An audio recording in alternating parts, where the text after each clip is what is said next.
start this morning together. I have to say, it didn't quite work as planned this morning, but okay, this is the way. So to be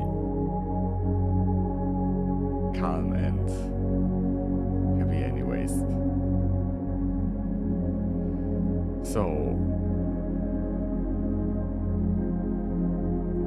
the idea here is to start the morning in the best possible way, and we do that together with gratitude and your goal and inspired action. Good morning. So I'm congratulating you. So you're watching it. Where you're watching it from, write it into the comments, and I'm looking forward to starting the day with you together. So what we are doing right now is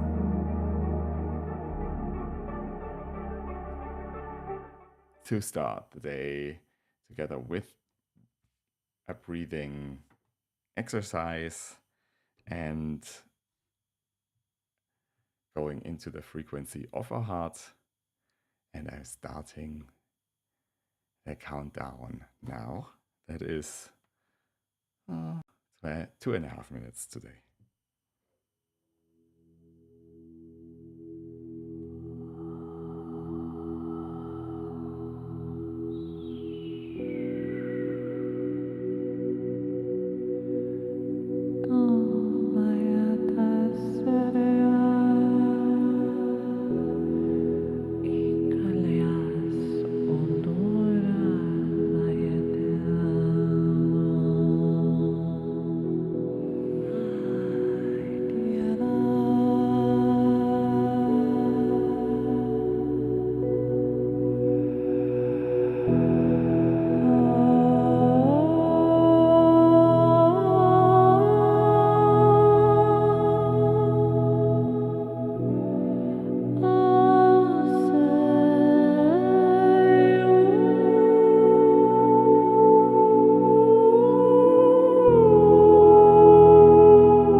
Confidence is my natural state of being. I trust myself. I'm worthy of success, and I confidently pursue my dreams. I'm becoming more self-assured and powerful every day. Trust that I can handle anything that comes my way.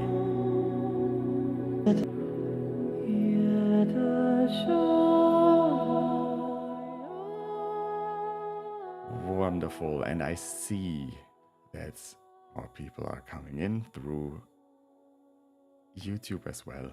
And so that unfortunately this morning the LinkedIn connection is not working, but at least we have a streaming connection through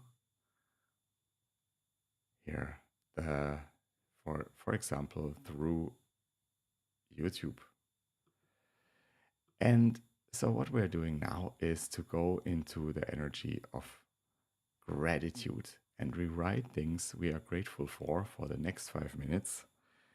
And the idea is to write everything we're grateful for in the future, in the past, in the present moment, and really go in this with full energy, full emotion, as it would, yeah, really something that you're really grateful for. Think of 10 things.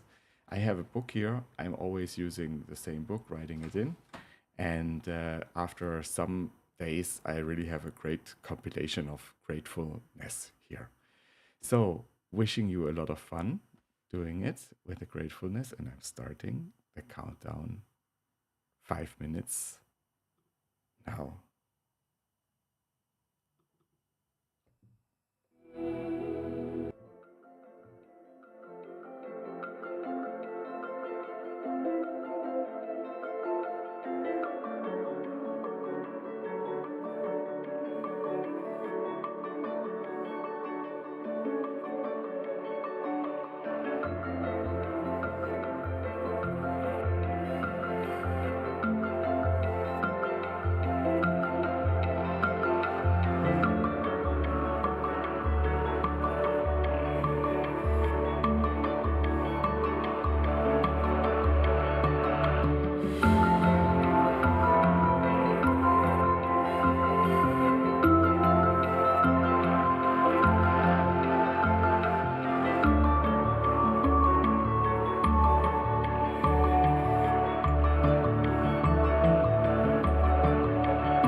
am so happy and grateful for the opportunities today.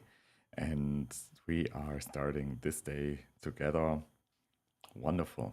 And now, with this energy, let's go into the energy of our goal, writing the goal, our goal, as it would already be fulfilled, and writing it in the best energy, in this energy of gratitude as well. Let's start the countdown just now. Wishing you a lot of fun.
I hope you had a good time writing your goal and feeling in this state of having the goal arrived.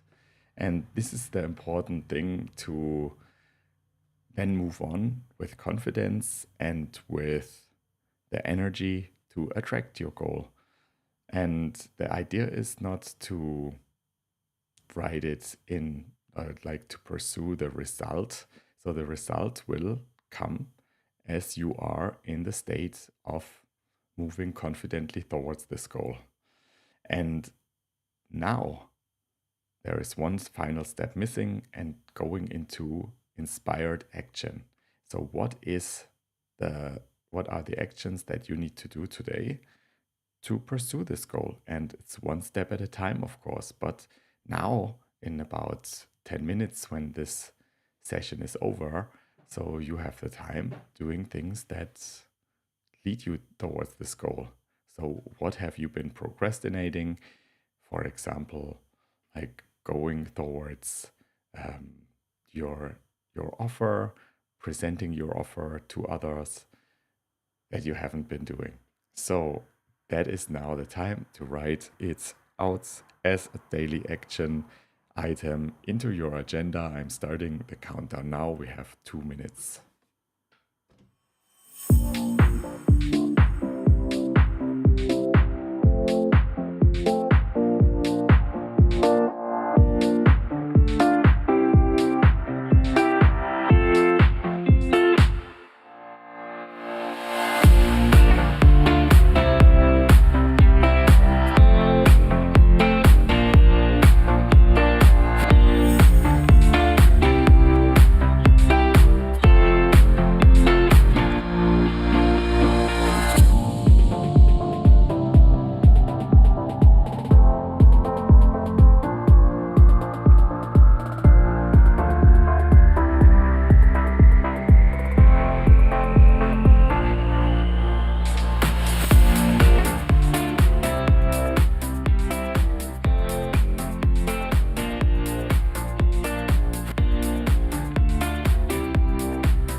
So I hope you have some good inspired actions, and I can just assure you what now you go on your agenda and you can see what is the item that you have maybe most hesitation to do, and that brings the most confidence and progress for the achievement of your goal. So you make a little circle around and you start with it right after this call, okay? So now we are moving into something new. So I have prepared a text that I just think is a great example of how to move confidently towards your goal. And this text is called The Common Denominator of Success. It's by Albert E.N. Gray. And when we work together, when I work with my clients, I'm using this text because it shows the meaning of an of the purpose that you're moving forward, but also the meaning of discipline. And I have sliced this text as a first, I have created a video version of this text, and then I have sliced the text into small bits. And just as a background, this guy has worked in the life insurance industry and wrote this text for other insurance agents. And he was at the end of his career presenting that common version of success that he was looking for.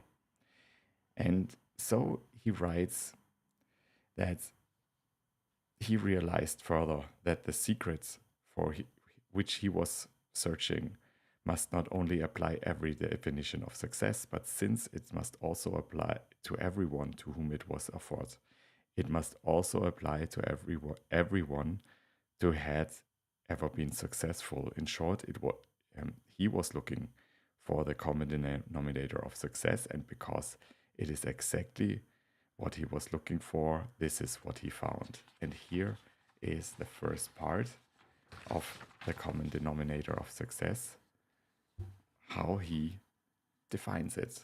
Just have a listen. But this common denominator of success is so big, so powerful, and so vitally important to your future and mine that I'm not going to make a speech about it. I'm just going to lay it on the line in words of one syllable, so simple that everyone can understand them. The common denominator of success, the secret of success of every man who has ever been successful, lies in the fact that he formed the habit of doing things that failures don't like to do. It's just as true as it sounds, and it's just as simple as it seems. You can hold it up to the light, you can put it to the acid test, and you can kick it around until it's worn out, but when you are all through with it, it will still be the common denominator of success, whether you like it or not. Whether you like it or not. So, the habit of doing things that failures don't want to do. And that is the common denominators of success. But now let's move on a little bit further. He says now that in the text, I will still explain why people have gone into business or profession with every different apparent qualification for success and have been nothing but disappointing failures, while others have achieving outstanding success in spite of many obvious handicaps. And since it will also explain your future, it would seem to be a mighty good idea if you use it in determining just what sort of future you are going to have.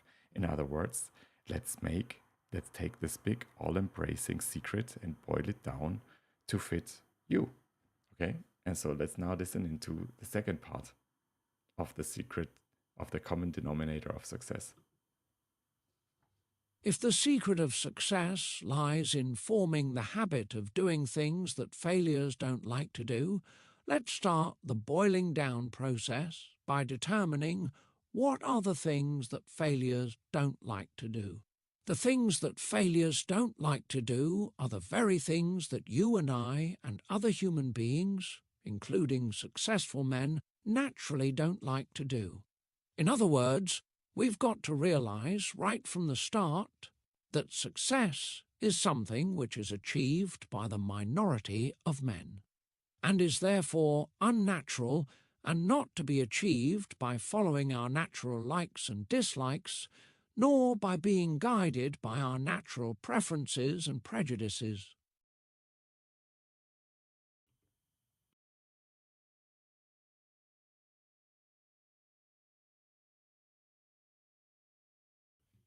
Okay, so again, we are not going to achieve success if we are moving on just the things we are comfortable for doing and we like to do.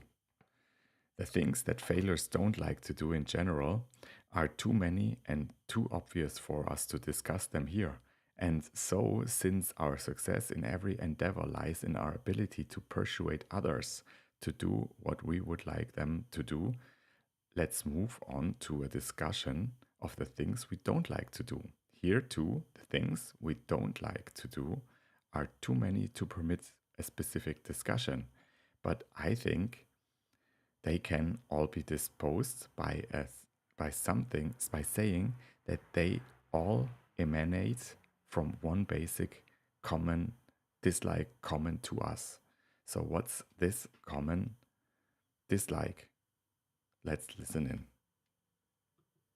We don't like to call on people who don't want to see us and talk to them about something they don't want to talk about. Any reluctance to follow a definite prospecting program, to use prepared sales talks, to organise time and to organise effort are all caused by this one basic dislike dot, perhaps. You have wondered what is behind this peculiar lack of welcome on the part of our prospective buyers. Isn't it due to the fact that our prospects are human too? And isn't it true that the average human being is not big enough to buy life insurance of his own accord and is therefore prone to escape our efforts to make him bigger or persuade him to do something he doesn't want to do by striking at the most important weakness we possess, namely our desire to be appreciated? Okay, so this is an example of here life insurance, but it can be an example for all of us because we have to sell our way through life. So whether it's a new project, whether it's a new idea, so we always include others.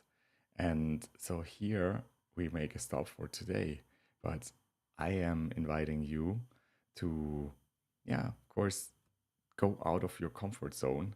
And we never do that when we are only like doing it once, but it's like a repetitive going out of the comfort zone. And where this text, the common denominator of success, will lead us is that we will further discuss, so how can we do it constantly, and how can we also include one important ingredient, and that is the purpose into the game. And if you want to discuss your purpose, your goal, and you feel something is holding you back, so here's my invitation for you to discuss it with me, book a discovery call, and know we are always here to help and each other. And that's my job as a coach, as an accountability coach for you, that you can move on towards your goal fast and effective and successful way. So I'm happy that we made it this morning, despite all technical difficulties, especially on LinkedIn, but all the other networks worked fine. Wishing you a great morning, and book your discovery call if you're interested. Wishing you a great day. Bye.